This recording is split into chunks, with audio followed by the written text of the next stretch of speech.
Então, mais uma vez, boa noite. É muito bom estar aqui, sempre crescendo com a proposta de Jesus. Espero que todos também saiam enriquecidos daqui. Eu vou falar sobre maturidade psicológica e gratidão. O próprio título ele já pressupõe que a gratidão resulta da maturidade psicológica. O que quer dizer também que quando nós não somos gratos, falta maturidade para conseguir perceber a importância da doação de alguém, de receber alguma coisa. Eu estava lembrando antes de, não sei nem se eu vou entrar no tema aqui no material, no meu HD externo, lembrando de Joana de Ângeles e a psicóloga Angela Salavatà, elas falam dos estágios da maturidade psicológica e falam de algumas maturidades. Uma das maturidades é a afetividade. O quanto nós somos maduros na afetividade com o nosso parceiro, nossa parceira. E é interessante, né? Porque o que se percebe com o Espiritismo é que é uma construção, é algo que nós vamos aprendendo a como nos relacionar com o outro. Não é uma coisa dada e pronta. E muitos de nós podemos ter dificuldades de como nos relacionar. Como também podemos passar por provas. Eu acho que tem que falar para o pessoal que nas cadeiras. Tem mais cadeiras aqui, pessoal. Quem quiser vir para cá.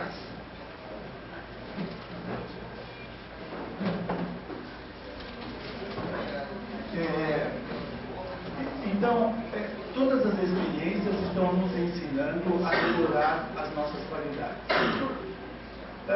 Bom, primeira coisa que na maturidade afetiva, o que se percebe é que não dá para viver sem afeto.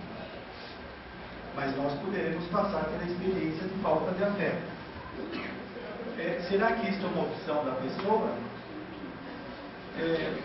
Não sei, tenho as minhas dúvidas que a pessoa opte em ficar sozinha. Talvez possa ser dificuldade, possa ser rebeldia, possa ser um comportamento reativo por conta de algumas decepções na área afetiva.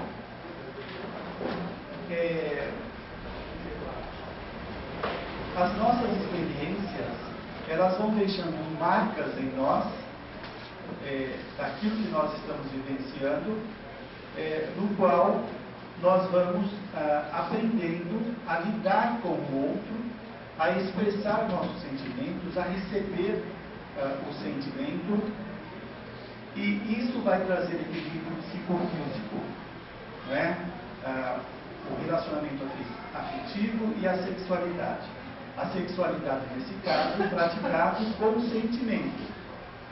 Não é com sentimento, é com o sentimento. Obviamente deve ter consentimento, né?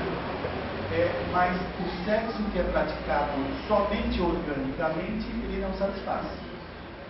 A pessoa termina o sexo e precisa mais, porque não houve troca de carga magnética.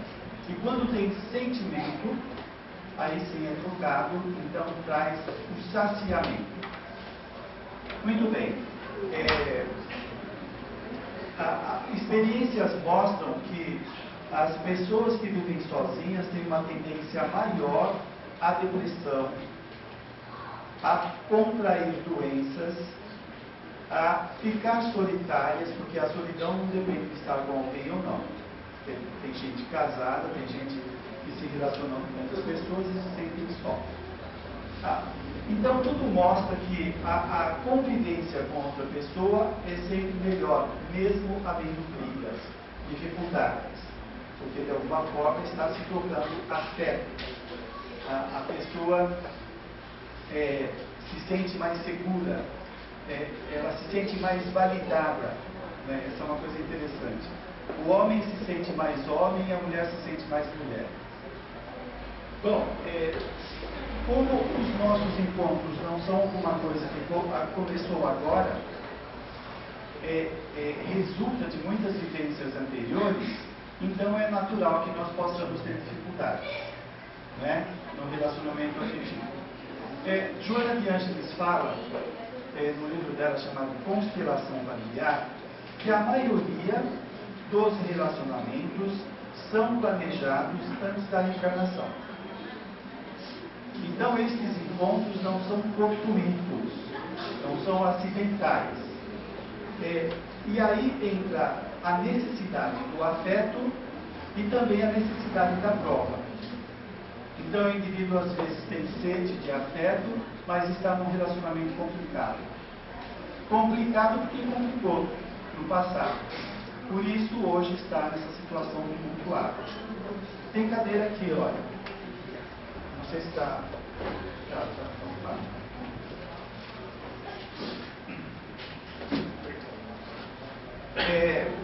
Então pode estar complicado porque a pessoa complicou, né? E aí entra as nossas imaturidades para complicar a relação. Então, se eu sou egoísta, eu quero atender somente os meus interesses. Se eu sou egocêntrico, as coisas têm que girar tudo ao meu redor. Só que isso é uma característica do ser humano, não é só do homem ou da mulher. E é natural que os dois vão ter conflitos por causa desta imaturidade. Então vão aparecer as disputas de poder, as indiferenças, as brigas que saem entre o casal, gerando uma série de tumultos que nem sempre a gente consegue resolver. Né? Bom, nós estamos nessa posição agora aqui. Provavelmente muitas pessoas aqui são casadas, estão namorando, estão noivas, outras estão sozinhas. O lance é o que nós fazemos daqui por diante.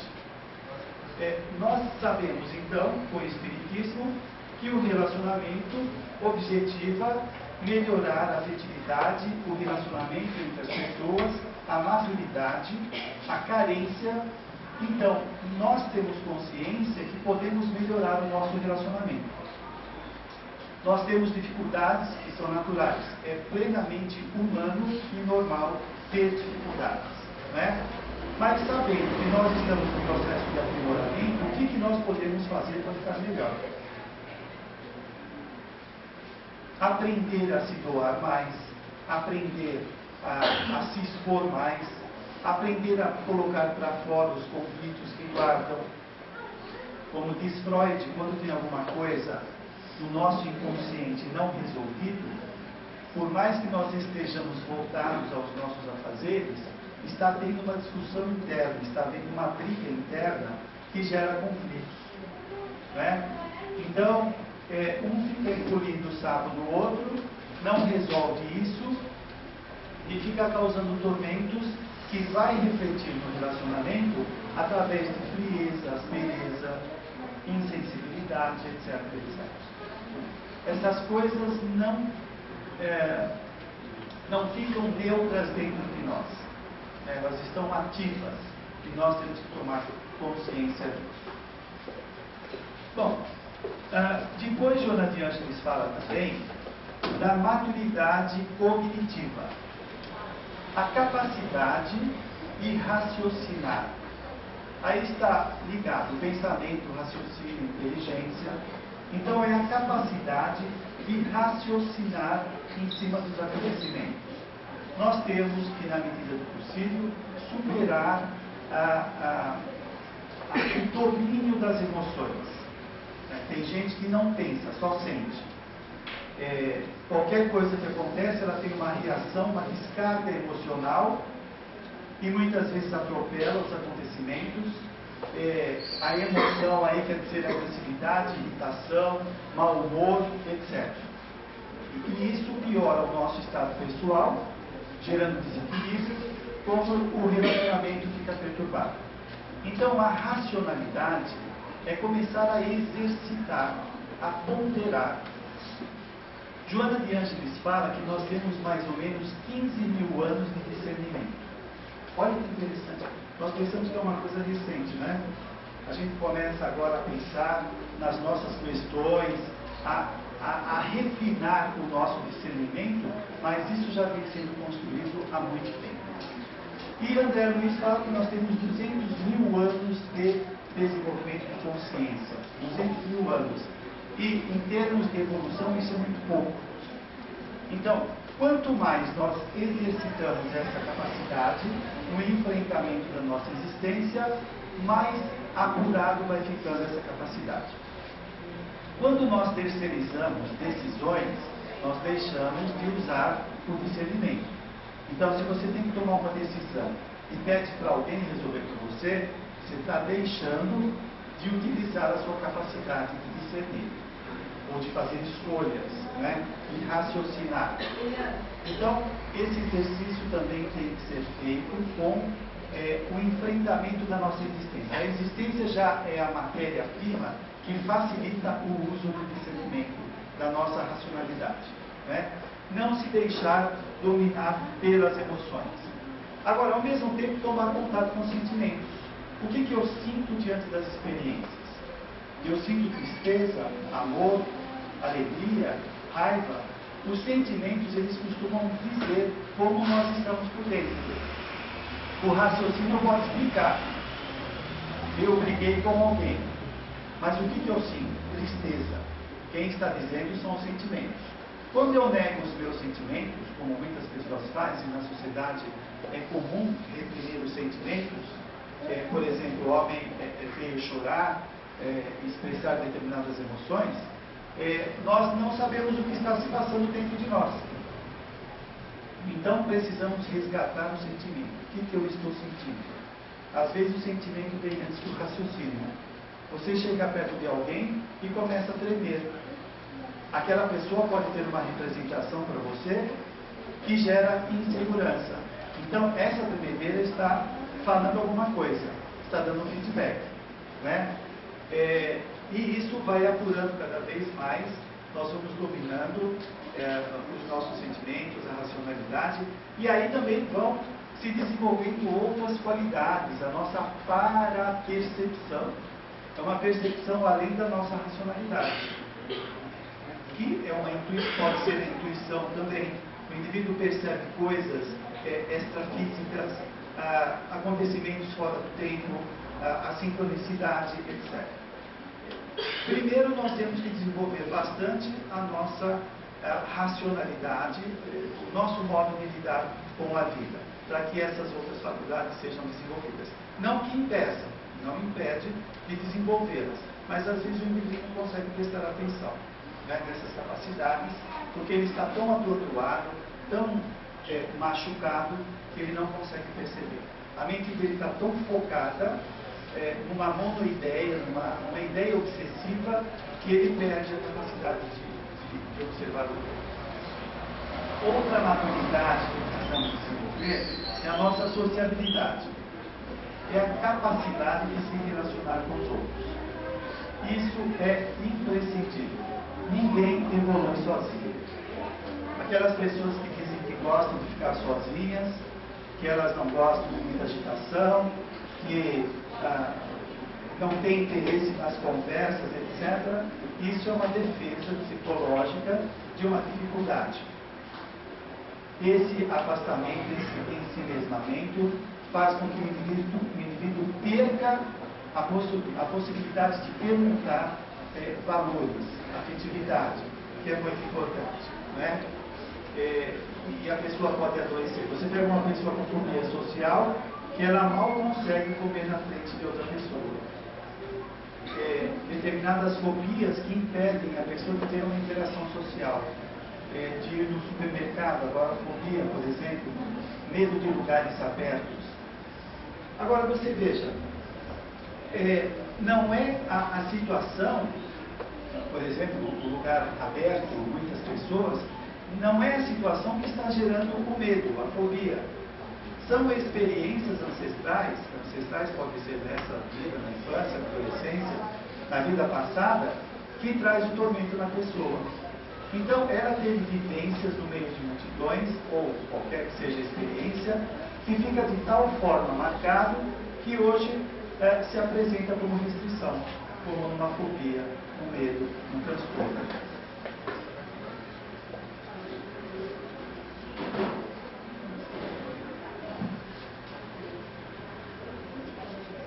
Bom, as nossas dificuldades de aproveitar as chances que a vida nos dá para exercitar esta afetividade, sociabilidade, comunicabilidade, a inteligência, etc., depende de como reencarnamos. Quando nós reencarnamos, se nós trazemos determinados conflitos internos, oriundos de experiências passadas, o enfrentamento da existência atual, a situação que nós estamos colocados, elas favorecem o enfrentamento desses conflitos que nós trazemos do passado. Porque, invariavelmente, é programada a reencarnação para enfrentar esses limites que nós apresentamos. Então, a melhor maneira de nós melhorarmos é enfrentar aquilo que está se apresentando. A existência, o relacionamento com as pessoas, a dificuldade no trabalho, às vezes a frustração de não ter uma formação, a frustração de não ter um relacionamento, como nós falamos. Agora é interessante como que esse tormento fica alojado dentro de nós, paralisando a personalidade. Não é? Joana de Ângeles fala que um dos tormentos que limita bastante a pessoa, que é o medo, ele pode ter como base geradora do medo a culpa. Então o indivíduo faz uma coisa contra os seus princípios ou contra as regras sociais e isso gera uma culpa. É como uma autocobrança, é o sentimento de ter feito alguma coisa errada, de ter quebrado uma regra. Quando a pessoa faz a culpa, essa culpa deixa ela suscetível, fragilizada, de modo a temer enfrentar determinadas situações. Existe uma amarração entre a culpa, o medo e aí também vem a insegurança, no qual paralisa o indivíduo e ele não consegue sair desse tormento. Né? O enfrentamento da situação vai de alguma forma mudando esses registros internos. Então veja bem, às vezes nós temos sentimentos que nós não conseguimos mudar. Que sentimento? Medo, vergonha, raiva. Nós não, de alguém. Pode ser do nosso pai, da nossa mãe, do cônjuge. Nós temos esse sentimento e não conseguimos mudar, porque isso foi instalado numa vida passada. Nem sempre nós vamos conseguir fazer uma digressão e ver qual é a causa desse sentimento inamistoso. No entanto, quando nós começamos a nos comportar respeitando a pessoa, desenvolvendo simpatia para com ela, estes comportamentos começam a mudar o sentimento. Não sei se eu estou entendendo. É muito comum, às vezes, num caso de prova, o marido ter raiva da esposa e vice-versa, ou ter a raiva, ou não gostar do filho. Não é? Por que não gosta? Porque já tiveram brigas no passado, já tiveram relações inamistosas. Então eles reencarnam trazendo esse sentimento de aversão um contra o outro, e a convivência, a convivência é composta de várias coisas, né? Do relacionamento afetivo, da simpatia, da abnegação. Esta convivência vai mudando os sentimentos que nós temos pela outra pessoa. Nem sempre nós conseguimos mudar de imediato o sentimento. Então eu quero deixar de odiar o meu filho. Às vezes não dá para deixar assim. Não é? Nós podemos desenvolver simpatia. E essa simpatia se transforma numa empatia. E a empatia se transforma no amor. Até que chega uma hora, aquilo lá dissipa. Então esse amor se sobrepõe. Ok? Bom, então isso são coisas que nós fazemos no passado, que permeiam a nossa personalidade no presente, pedindo solução, e o enfrentamento destas situações é o que vai começar a trazer a maturidade do indivíduo. A maturidade é o enfrentamento daquilo que a vida nos convoca. Não é? Por quê? Nós temos que colocar em ação as nossas capacidades cognitivas, afetivas, emocionais, comportamentais, etc. Agora, então, eu vou entrar no tema de hoje.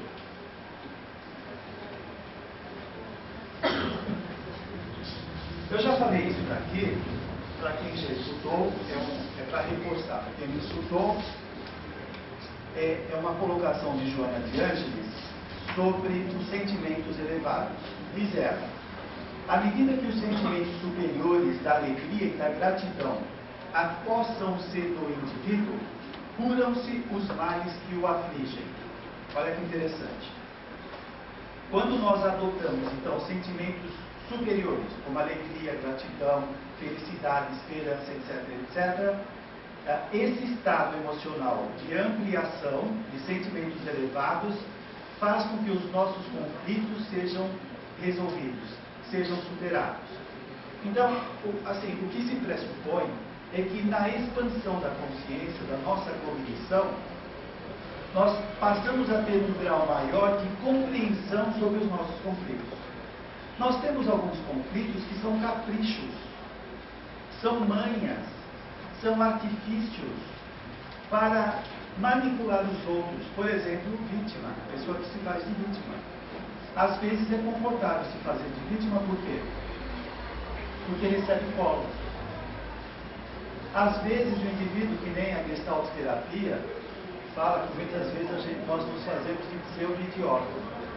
Nós nos fazemos de bobo para receber atenção, para não receber reprovação. Então, esses caprichos nós costumamos apresentar. Enquanto nós estamos apresentando esses artifícios, nós estamos deixando de enfrentar a situação. Então, é uma faca de dois gumes.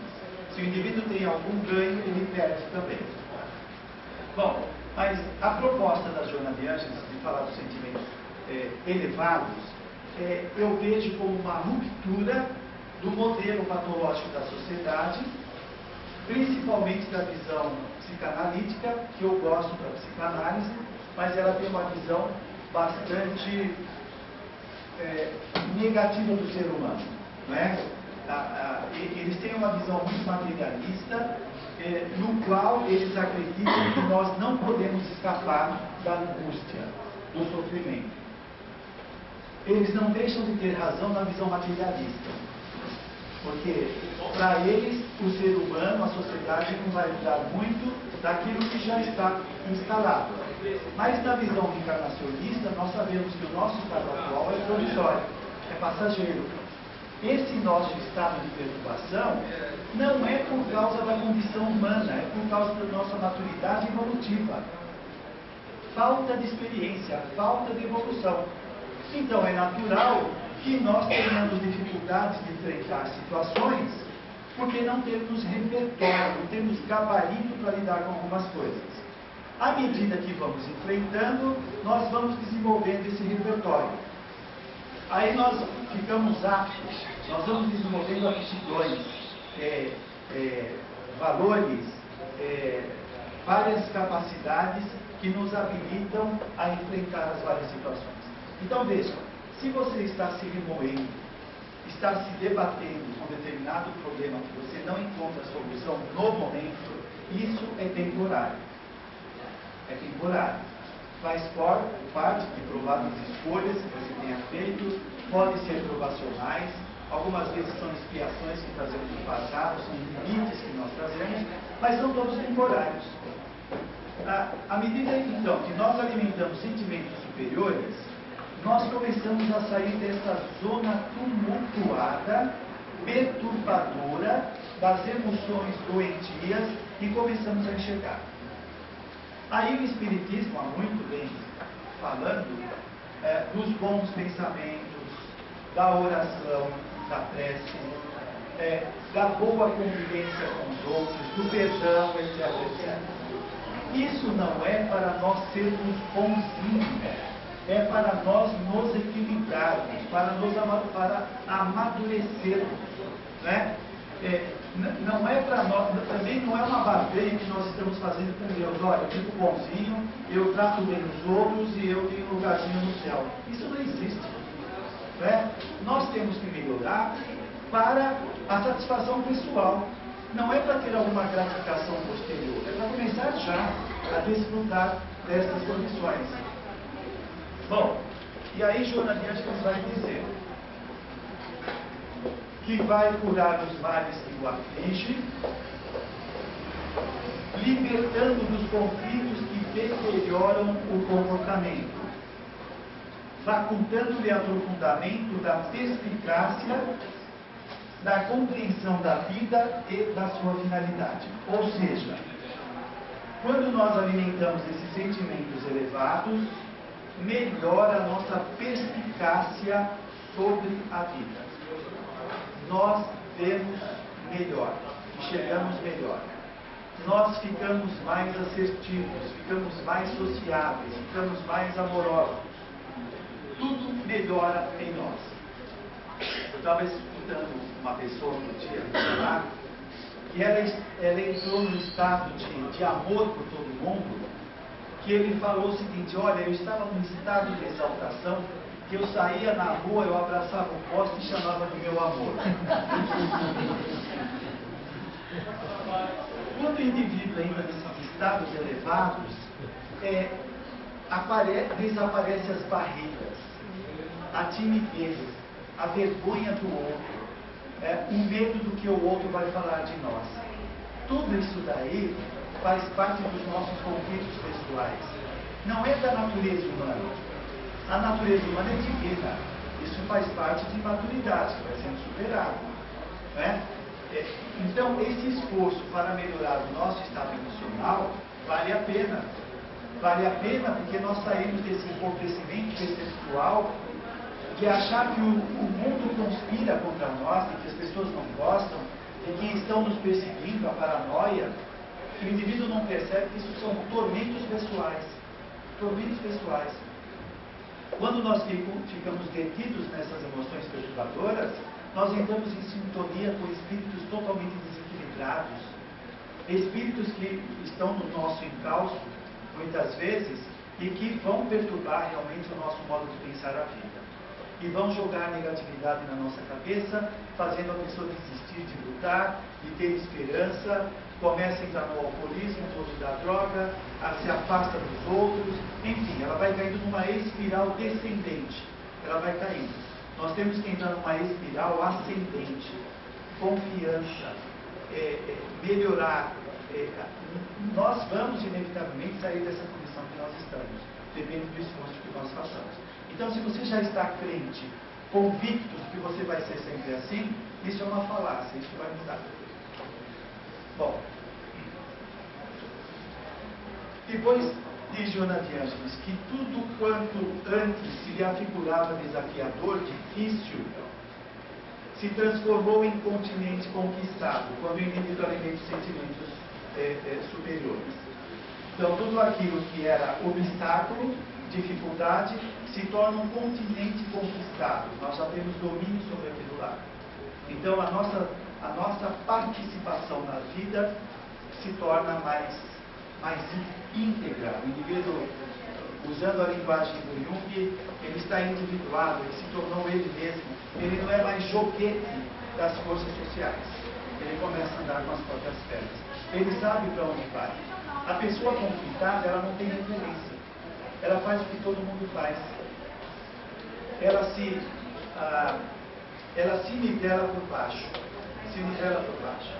Ela acha que é difícil, já tentou de tudo, está sofrendo, as pessoas da família passam pela mesma situação. Então, ela fica convencida disso. Infelizmente, ela começa a se comportar segundo esse pressuposto que ela está alimentando. Os melindres e as manifestações de criança maltratada encontram-se superadas. O nosso melindre é uma suscetibilidade. A gente pode aventar aqui. Por que uma pessoa fica melindrada? Bom, isso não é uma coisa genética. É decorrente de uma experiência. Então você imagina, você pega uma pessoa que é super mimada pela mãe. Mimada. Tudo que ela vai fazer, a mãe não deixa que eu faça. A criança vai acostumando, sempre alguém fazendo o lugar dela. Aí entra a psicanálise, que eu acho muito bacana. A psicanálise fala que para nós desenvolvermos o nosso ego bem adulto, o ego satisfatório, nós precisamos enfrentar frustrações. Quando a frustração aparece, nós desenvolvemos instrumentos para resolver aquilo. E isso faz com que a pessoa desenvolva habilidades. E essa habilidade, então, é uma conquista da personalidade. A pessoa que é supermimada, ela espera sempre que vai acontecer alguma coisa na sua vida. Ela está esperando um milagre, uma comunicação mediúnica, sair fora do corpo, receber instrução do seu mentor, alguma coisa especial. Enquanto ela faz isso, ela deixa subdesenvolver as suas qualidades. Então, é importante que a pessoa aprenda a enfrentar a frustração. Depois, Joana de Ângeles fala aqui que a pessoa supera a criança maltratada, a criança que nós trazemos na nossa adultez de hoje. A criança maltratada é aquela que provavelmente não recebeu afeto dos seus pais, ou talvez recebeu e não reconheceu, que depende também dos tormentos da pessoa. Tem gente que recebe amor de todo mundo e se acha sozinha. Aí já é um conflito da pessoa, não é necessariamente carência, falta de alguém. Então, com esses sentimentos elevados, como diz Joana de Ângeles, nós superamos essa criança birrenta que mora dentro de nós. Que bate o pé quando as coisas não acontecem do seu jeito, que briga com todo mundo, que é agressiva, que maltrata os outros. Tudo isso é a parte infantil, que não respeita as regras. Então nós temos que saber respeitar as regras. Isso faz parte do nosso crescimento, né? Dos limites também, até onde nós podemos chegar.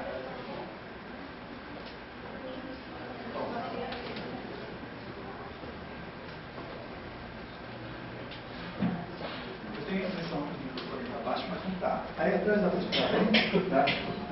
Estou gritando.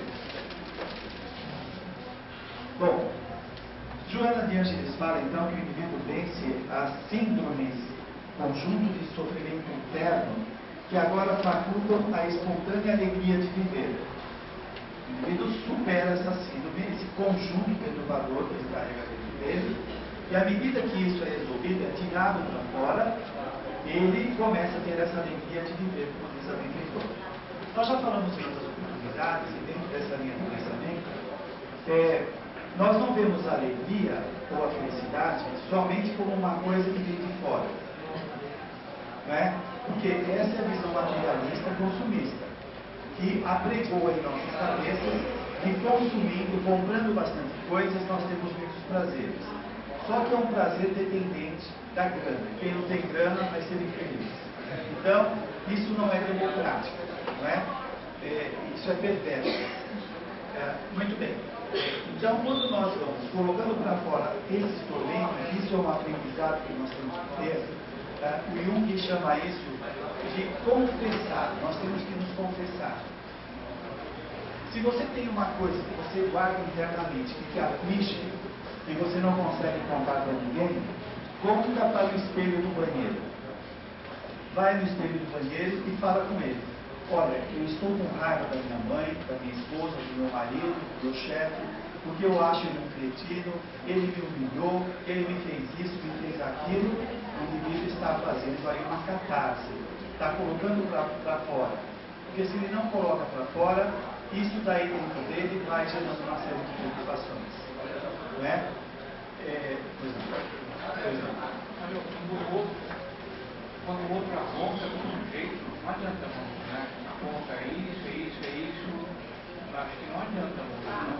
Mas como assim apontar? Quando o sujeito aponta, por exemplo, que está indo por dentro, tem uma perspicácia suficiente para apontar alguma coisa para o sujeito que está sofrendo, me parece que isso não seja suficiente. Depende do estado da pessoa, né?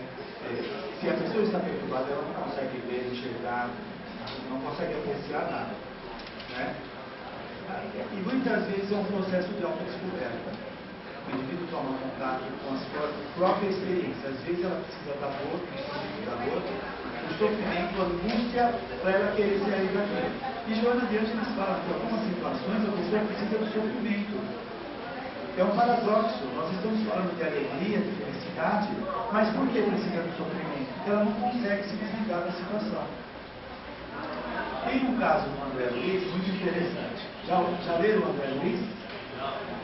Não? Puxa vida. Leia uns livros de André Luiz, O Nosso Lar, por exemplo.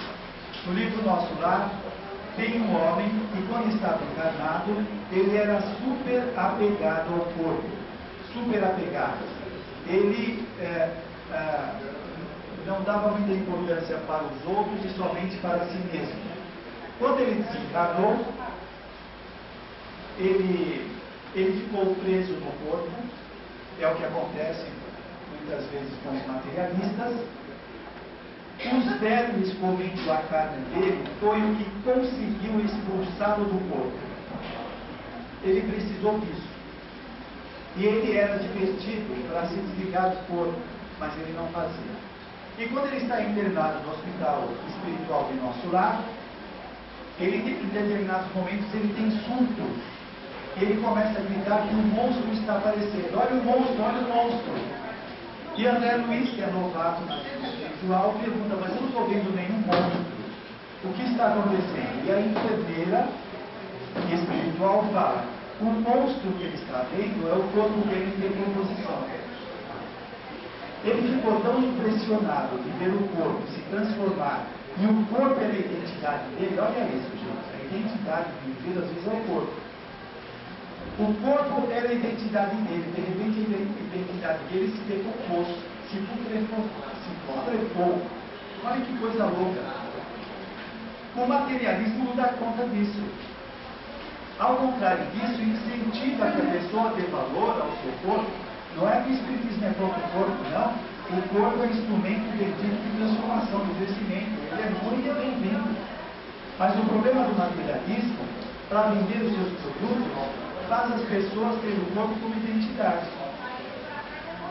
Ou seja, se a pessoa é poderosa, bonita, tem um corpo estético, bacana, etc., ela se acha poderosa, melhor do que todo mundo, etc.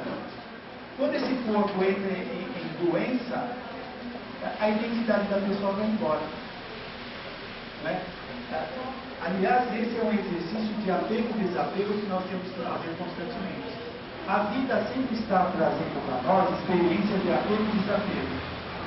Você se apega ao seu corpo, ele fica doente, envelhece, e você tem que se desapegar daquela imagem que tinha. Você se apega aos seus filhos, eles crescem e vão embora, desapego. Você se apega à vida, chega a desencarnação e te leva embora, desapego. Isso acontece, é um ciclo constante em nossas vidas. Então, essa pessoa precisou passar por uma experiência muito amarga para se desligar dessa visão falsa da vida. Então, a felicidade, ela vem à medida que nós vamos trabalhando o nosso mundo interno. Né? E nós vamos, digamos, pacificando, melhorando, tirando os tormentos que carregamos dentro de nós. Depois de Joana de Ângeles. A calma substitui a ansiedade, que antes era a razão de desequilíbrio emocional, quando a pessoa alimenta os sentimentos elevados. Então, veja, essa calma, essa pacificação pessoal, não é um botão que liga e desliga e está pronto. É um processo. Processo quer dizer como? É uma coisa gradualmente que nós vamos conquistando. Até o indivíduo ter domínio sobre isso e não mais se afligir tanto com a ansiedade. Tem gente que não faz nada, somatiza por causa da ansiedade. Bom, a ambivalência do comportamento, quando a pessoa amadurece, desaparece. Essa ambivalência, deixa eu ver aqui, ela aparece assim: o indivíduo deseja fazer uma coisa e logo depois desiste. Ele está cheio de contradições internas. Ele quer uma coisa e desiste. Se esforça para uma realização, fica com medo e volta para trás. Esta confusão de não saber fazer o que é certo e o que é errado faz parte dessa imaturidade. ele não tem ainda instrumento para entender aquilo lá. À medida que amadurece, isso é equacionado dentro dele. Talvez vocês se lembram, na adolescência, que nós tínhamos algumas dúvidas muito cruéis. A própria dúvida da identidade, quem sou eu? Será que eu sou uma extensão do meu pai ou da minha mãe? Eu faço parte de um grupo ou eu tenho identidade própria? Nós não sabemos lidar direito com isso. À medida que vamos amadurecendo, isso vai sendo equacionado. Então, tem algumas incógnitas em nossa vida hoje, no presente, que nós não vemos saída, mas que está a caminho a resolução, à medida que nós vamos melhorando, vamos resolvendo isso dentro de nós. Se alguém quiser fazer pergunta, fica à vontade, tá? Bom, ainda continuando esse pensamento da ambivalência, diz Joana de Ângeles, a pessoa questiona: deverei dizer que amo para alguém? E se eu for incompreendido? Olha a dúvida interna. Digo que amo ou não? Mas e se eu for incompreendido? Veja que dentro dele está faltando clareza. Tem confusão por causa da insegurança. Então a pessoa não sabe o que fazer. Aliás, tem gente que está assim a vida inteira. Ela não sabe o que fazer. Ela introjetou tanto, ou seja, incorporou tanto valores dos outros e valores que se contrapõem aos valores pessoais, que ela fica paralisada. Então você imagina, o filho fala que vai fazer engenharia e o pai fala que isso é besteira, tem que fazer direito. Está sendo matado dentro dele essa capacidade de escolha e também daquilo que interessa a ele. Isso vai acontecendo tantas vezes que chega uma hora que ele não sabe mais o que gosta. É muito comum você perguntar para algumas pessoas o que você quer fazer, o que você gosta, e ela não sabe o que fazer. E isso pode ter começado lá na infância, na adolescência, e continuar aqui na adultez.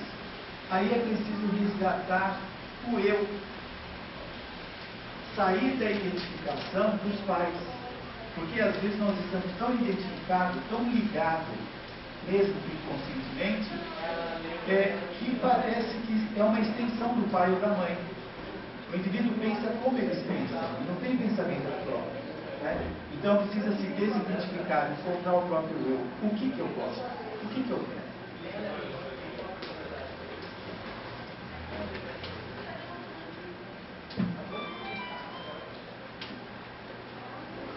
Durante uma crise emocional, não tenho pejo em declarar: eu detesto o mundo e não quero ver ninguém na minha frente. É a pessoa que ainda carrega a criança dentro dela. Ela briga com todo mundo. Ela projeta que o mundo é o motivo do seu sofrimento. Ela não consegue se perceber. Digamos, como gestora dos seus tormentos pessoais.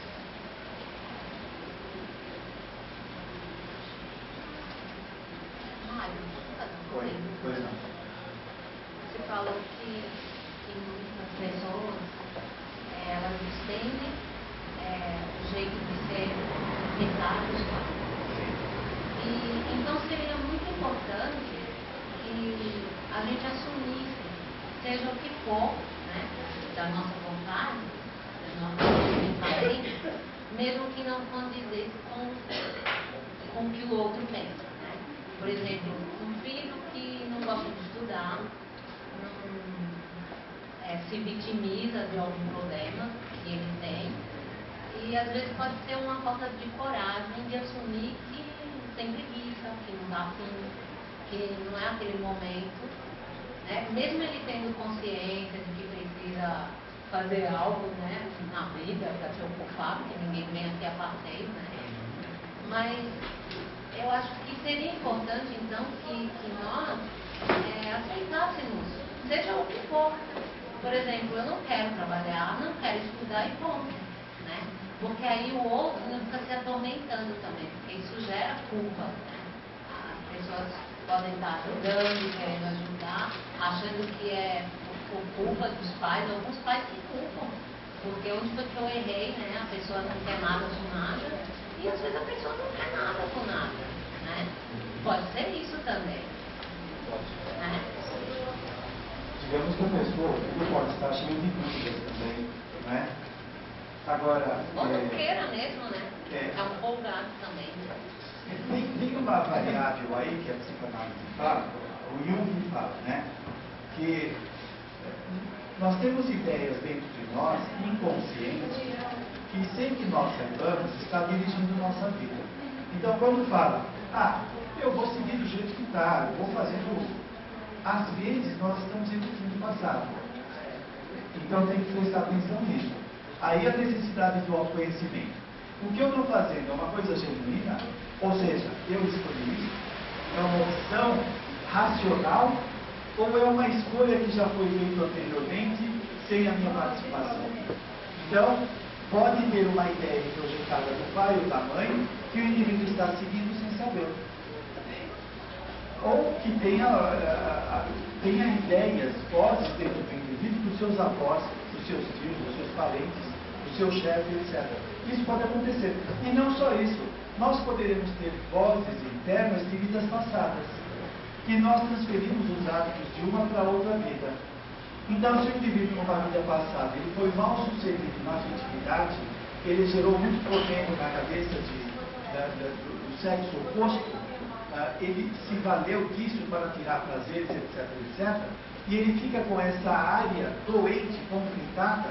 Hoje, por mais que ele queira se relacionar, existem impedimentos internos que ele não consegue transpor. Então, o passado está falando mais alto para ele do que o presente, né? Mas aí a gente já se depara com uma expiação, porque se o indivíduo estiver atormentado psiquicamente, aí já é uma expiação. Se for digamos, um tormento, digamos, comportamental, que é temporário, aí seria mais uma prova, porque a prova ela é irreversível, ela dá para mudar. Então, o indivíduo pode ter optado, olha, eu quero passar pela prova da dificuldade afetiva, para eu aprender a respeitar o sexo oposto como eu não fiz no passado. Então, ele vai encontrar dificuldades. Se ele melhorar, se ele aprender, ele supera a prova. Então, ele consegue se relacionar. Se ele continuar no mesmo casca grossa de antes, ele não vai conseguir. Os impedimentos vão continuar. Assim, numa ideia espiritualista, seria impossível que não houvesse nada ali, que não houvesse um eu constituído. Se a gente vai pensar de um ponto de vista materialista, às vezes a evolução dessa pessoa, a constituição do ego, o seu é tão frágil, que nunca vai se manifestar nada. Sempre vai se manifestar o que foi em posição, nunca o que é por dentro. Mas se a gente vai pensar do ponto de vista espiritualista, isso seria impossível. Sempre há algo a se manifestar, porque traz, de alguma forma, na constituição do eu, elementos de vidas passadas, isso. E o ego, assim, para a psicologia, o ego é formado a partir do nascimento, né? Digamos na linguagem psicanalítica que o ego é o aparelho mental do indivíduo, da personalidade. Então, quando fala de um ego frágil, digamos que uma criança, desde o início, ela é muito frágil, essa fragilidade já vem do passado, não é da formação presente, na perspectiva espírita. Porque se a lei de causa e efeito rege o nosso destino, ele não está submetido às leis biológicas. Porque a precedência espiritual está acima das questões biológicas, né? Então, no perispírito, que a gente poderia chamar de paragenética, nós temos a genética dos nossos pais, que a gente herda alguma coisa, né? E quando você reencarna naquele grupo que pode ter alguma alteração genética, quando nós reencarnamos naquele grupo, nós vamos assimilar essa desordem genética se o nosso perispírito estiver alterado, senão não. Porque senão seria uma injustiça. Então, o indivíduo vai, por exemplo, a pessoa que nasce em uma família esquizofrênica, isso só vai se manifestar se ele já faz a esquizofrenia no seu perispírito. Não é do corpo a esquizofrenia, porque isso daí é uma questão moral, não é física, né? E o que seria a esquizofrenia? Seriam confusões, desordens mentais, delírios praticadas anteriormente que traz essa desorganização atual. Né? Então, a fragilidade do ego é resultado das ações do indivíduo, né? Não é especificamente da sociedade. Nós estamos agora, na existência atual, fortalecendo ou fragilizando o nosso ego. Depende de como a gente lida com as questões da vida. Mas é sempre justo a gente cobrar, entre aspas, ou pedir que se manifeste algo para um indivíduo, né? Algo dele mesmo. Como assim pedir? Assim, se a gente percebe que uma pessoa é tão frágil, que na verdade só exprime o que foi dito para ela pelos pais, coisa parecida, é muito certo do ponto de vista espiritualista a gente exigir um pouco mais dela. Sim, a própria vida provavelmente colocou ela em condições de ela desenvolver isso. Agora, digamos que os pais têm a responsabilidade de motivá-la, incentivá-la a melhorar. Esta é uma variável, mas tem uma outra variável, que essa pessoa pode ter nascido num meio inamistoso porque ela provocou essa desordem no passado. Então ela vai nascer no meio de pais que não vão motivá-la de jeito nenhum, ao contrário, vão subestimá-la, colocar para baixo, comparar com os outros irmãos. Aí é o que a gente chama também de obsessão de encarnado para encarnado. O pai ou a mãe é obsessor do filho, no qual enxerga só os erros, as coisas falhas no filho, não consegue ver virtudes. Né? Então, tem tantas variáveis que esperem nessa questão, é infinita. Só para pensar que seria certo a gente aconselhar o pedir tentar puxar algo do indivíduo, né? Claro, claro. Sem dúvida. A própria reencarnação é isso, tentar puxar o melhor. Né? Aliás, isso é uma coisa que nós temos que fazer conosco. Eu estava falando da visão do Freud. O psicólogo Maslow, ele falou que até o advento do Freud, o ser humano tinha se voltado no estudo da patologia. E o Maslow, a partir daquele momento, mais ou menos na década de 60, ele propunha o estudo da felicidade, o estudo da saúde. E onde eu queria chegar? Eu queria chegar no pensamento que nós temos que mudar de paradigma. Nós temos que começar a alimentar pensamentos que nós evoluímos com alegria, com felicidade, e não só através do sofrimento. O sofrimento é um instrumento da vida importante para aquelas pessoas que não querem aprender. Você pega uma pessoa que está passando por uma crise e ela não suporta a angústia da crise, e olha, todos nós temos que aprender a suportar as angústias da vida, que são temporárias. Quando a pessoa não suporta, ela pode entrar no alcoolismo. Ela entra no alcoolismo e acaba com o estômago dela ou com o fígado dela. Então, essa imaturidade de acabar com o seu fígado vai gerar sofrimento. Ele não precisava de sofrimento, mas ele gerou. Vai chegar uma hora que o indivíduo não vai mais precisar se valer desses instrumentos. Espera aí. Por exemplo, a culpa. A pessoa fez uma coisa errada. Demitiu um empregado, o empregado caiu na vida dele, ofendeu a mãe ou ofendeu o filho, e a pessoa fica se culpando, se martirizando, se subestimando, se desqualificando, ela cai na autoobsessão. Ela começa a gerar doença em si mesma. Isso não resolve. Então tem que ter uma postura diferente. Espera aí, eu errei, deixa eu buscar consertar. Então é a mudança de paradigma. É começar a entrar no paradigma da saúde, da alegria, das possibilidades. E nós vamos saindo desse lado patológico. O espírito Silveira Sampaio, o último livro que ele escreveu, Pare de Sofrer, da Zília Gasparetto, ele fala que foi fazer um curso na vida espiritual, ele já estava desencarnado há um certo tempo, e ele foi fazer um curso na vida espiritual, onde ele aprendeu que já existem estudos que mostram que não é preciso sofrimento para evoluir no estágio que nós nos encontramos.